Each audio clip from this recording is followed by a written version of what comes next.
እመጣለሁ እኔ ስመጣ ደግሞ ዝም ብለን እንደ ዜጋ እናወራለን፣ እንገናኛለን፣ ሰላም እንባባላለን ምናምን። አይ 665 ውስጥ እንዳትጨምረኝ ደግሞ። አልጨምርሽም። አዲስ አበባን አላውቃትም እንደምታውቂው፣ አዲስ አበባን አላውቃትም እና ያው አንዳንድ ቦታውን ታሳይኛለሽ አንቺ።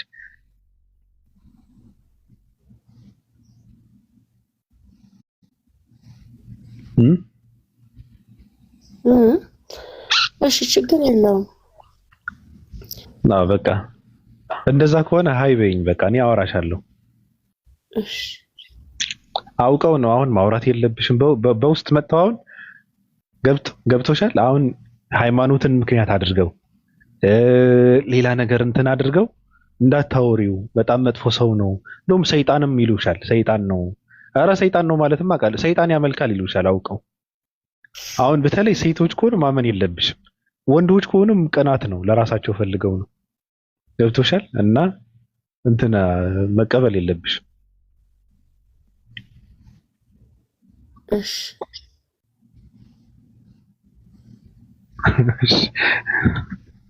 ይመችሽ።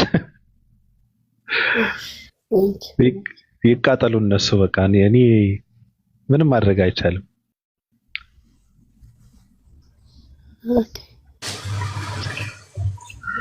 የማን አድናቂ ነሽ? ኧረ ወይኔ ችግር አለባቸው። ኧረ የሚታደርግ በእናትሽ። የማን አድናቂ ነሽ ማለት? ኢትዮጵያ ውስጥ ካሉ ሰዎች ማንን ነው የምታደንቂው? እኔ ማንንም አላደንቅም በፍጹም። የምርሽን ነው? በእውነት ከዛሬ ጀምሮ እኔን ማድነቅ አለብሽ። እሺ?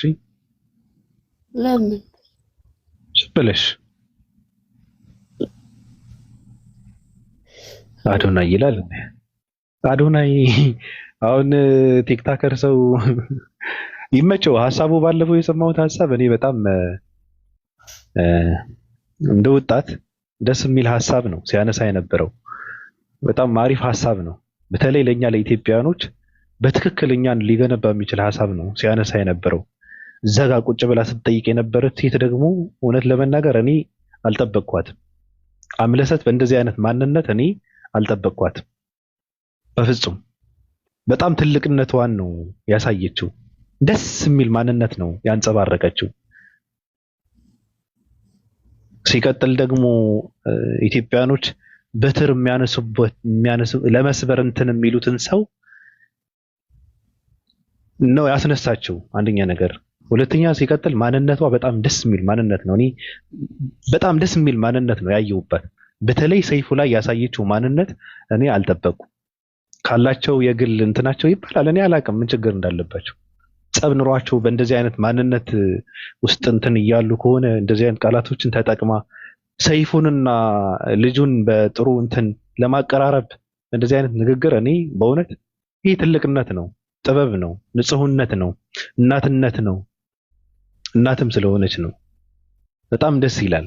እና እኔ እውነት ለመናገር አይቻት ሰምቻትም ስለማላቅ ይሆናል በእንደዚህ አይነት ማንነት አልጠበቅኳትም። ዩቲዩብን እንትን አድርጉት፣ ትጠቅማለች።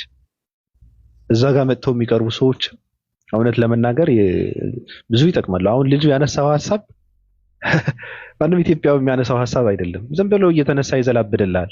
እምዬ ምኒልክ አባዬ ምናምን እናቴ እምዬ ኢትዮጵያ ምናምን እያለ ወጣቱና ትውልዱ የማይነቃበት የማይማርበት ሀሳብ ነው የሚያነሳልን። ልጁ ግን ወጣቱ ከሞተበት የሚነሳበት ሀሳብ ነው ሲያነሳ የነበረውና በእርግጥ ካደነቃችሁ ጥሩ ነው፣ ግን በዚህ ልክ መገገም የለበትም ሰው። እናንተ መድረስ የምትችሉትን ደረጃ ላይ ነው ያለው ልጁ። መድረስ ሳይሆን ከዛ በላይም ማንነት ያላችሁ ሰዎች እሱን አደንቀዋለሁ ምናምን ማለት ተገቢ አይደለም። ራሳችሁን አድንቁ። ልጁ ራሱ ስለሚያደንቅ ነው እንደዛ የሆነው። ራሱ ስለሆነ ስለመሰለ ስለኖረ ነው ውስጡን ስላዳመጠ ነው እንደዚህ አይነት ማንነት የሚያንጸባርቀው። እናንተም እንደዛው ነው እንጂ እሱን አደንቀዋለሁ ምናምን ዝም ብለህ ተጠቀምበት። የሚጠቅም ከሆነ ይሰራላል። ለምንድን ነው የምታደንቀው? እና አሪፍ ነው አሪፍ ነው። ብዙ ጥሩ ጥሩ ሰዎች አሉ ኢትዮጵያ ውስጥ። ሆሲ እንዴት ነሽ? ደህና ነኝ ጌታ ይባርክ። ባቢ እንዴት ነህ? አንቺ መልክሽ ደግሞ ያበደ ነው። አንቺ እያየሁሽ ነበረ ትናንት ነው። ኧረ ወይ እንደዛ እንዳታወራ ሜሪን እስቲ ላውራት። አይኖችሽ ወይን ናቸው። አይኖችሽ ወይን ናቸው። ከንፈርሽ ለስለስ ብሎ ወይ በእንትን ጌታ እየቀባሽ ኢየሱስ ያለ መውረዴ ነው መውረዴ። ለምንድን ነው የምትወርጂው? እኔ የምሬን እኮ ነው። አንገትሽ ራሱ ጉንጭሽ፣ ስለኔ ከንፈርሽ አታውራ ተይው። በጌታ አውራለሁ። የፈጣሪ ድንቅ ስራ እኮ ነው። ላድንቅበታ። ኧረ በእናትህ በውስጥ እየሰደቡኝ ነው። ስለኔ አታውራ። ምን ብለው? ስለኔ ምንም እንዳታውራ።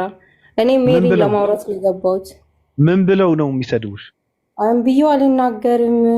ስለኔ እንዳታወራ። እንደውም ከዚህ ቤት መጥፋት የለብሽም ሆሲ። እኔ አንቺ ምንድን ድረሽ እያሉ ነው ከታች። ሰሚ ተይው፣ እሱን ተይውና ምንድን ነው የምታደርጊው? በቃ እኔን ስበኪኝ። እየሰበክሽ እንደውም መጥፋት የለብሽም። ወንጌል ያስፈልገኛል። እኔ ቆይሽ ሜሪን እስቲ ላውራትና ከዛ በኋላ ወደ አንተ እንትን እንላለን። ሰላም ሜሪ፣ እንዴት ነሽ? አለሁ እግዚአብሔር ይመስገን። እንዴት ነሽ? ደህና ነኝ። ጌታ ይባረክ። በጌታ ነሻ? አይ አይደለም። ወንጌል አማኝ አይደለሽም? የምን እምነት ተከታይ ነሽ? የምን እምነት ተከታይ ነሽ? እኔ ምንም እምነት ተከታይ አይደለሁም። አይ ቅድም እሱን ስታናግሪ እኮ እምነት እንዳለሽ ነው ያናገርሽው። 665 ተቀብላለች። በቃ ተያት። ማንን? አይ ቅድም ከሱ ጋራ ስታወሪ እምነት እንዳለሽ ነበረ ያወራሽው። አይ እኔ እኮ ሁለቱንም አልቃወምም። እኔ ግን የሁለቱም ተከታይ አይደለሁም ነው ያልኩት። እሺ ከቤተሰቦችሽ የምን እምነት ተከታይ ናቸው? ፕሮቴስታንትም ኦርቶዶክስም። አባትሽ ምንድነው? እናትሽ? ፍቃደኛ ከሆንሽ መልሽልኝ። ታዲያ የእነሱን እምነት ለምንድን ነው የማትከተይው አንቺ? የማንን? የአባትሽንና የእናትሽን አንዱን መርምረሽ እውነቱን ለምን አልተቀበልሽም? አንዱን ማለት ነው። ብዙ ጥያቄዎች ስላሉብኝ ነው። ለምሳሌ ምን አይነት ጥያቄ?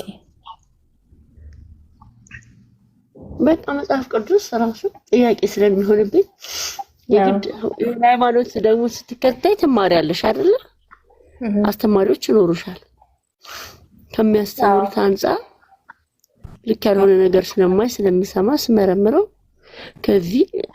ከዛ የሆነ ሰው ነግሮኝ ከምከተል ውስጤን እያዳመጥኩኝ እግዚአብሔር መንፈስ ስለሆነ ለመንፈስ የሚለውን እየሰማሁ ትክክል።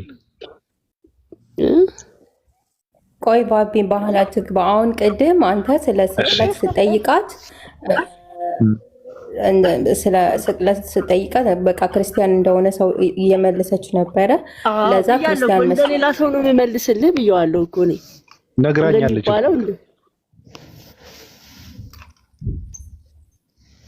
እሺ መጽሐፍ ቅዱስን ታነቢያለሽ?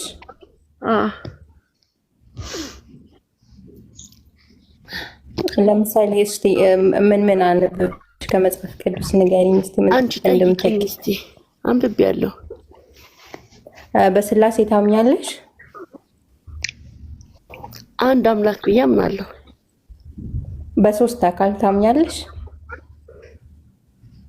አዎ። ተምረሻል? አሁን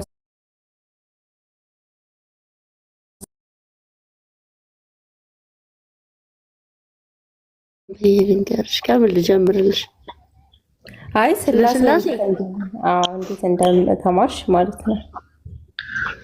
አብ አባት ነው፣ ወልድ ልጅ ነው፣ መንፈስ ቅዱስ የሚተገብር ነው። ስለዚህ አብ እግዚአብሔር አንድ አምላክ የሰማይ የምድር ፈጣሪ አንድ አምላክ ተብሎ ይታመናል። ግን የሰው ልጅ በሰራው ኃጢአት ምክንያት አንድ ኢየሱስ ክርስቶስ ወደ ምድር መምጣት ስለተገባው እግዚአብሔር በቃሉ የነበረን ኢየሱስ ወደ ምድር ልኮ ከድንግል ማርያም ተወልዶ ከመንፈስ ቅዱስ እሱ ሰው ሆኖ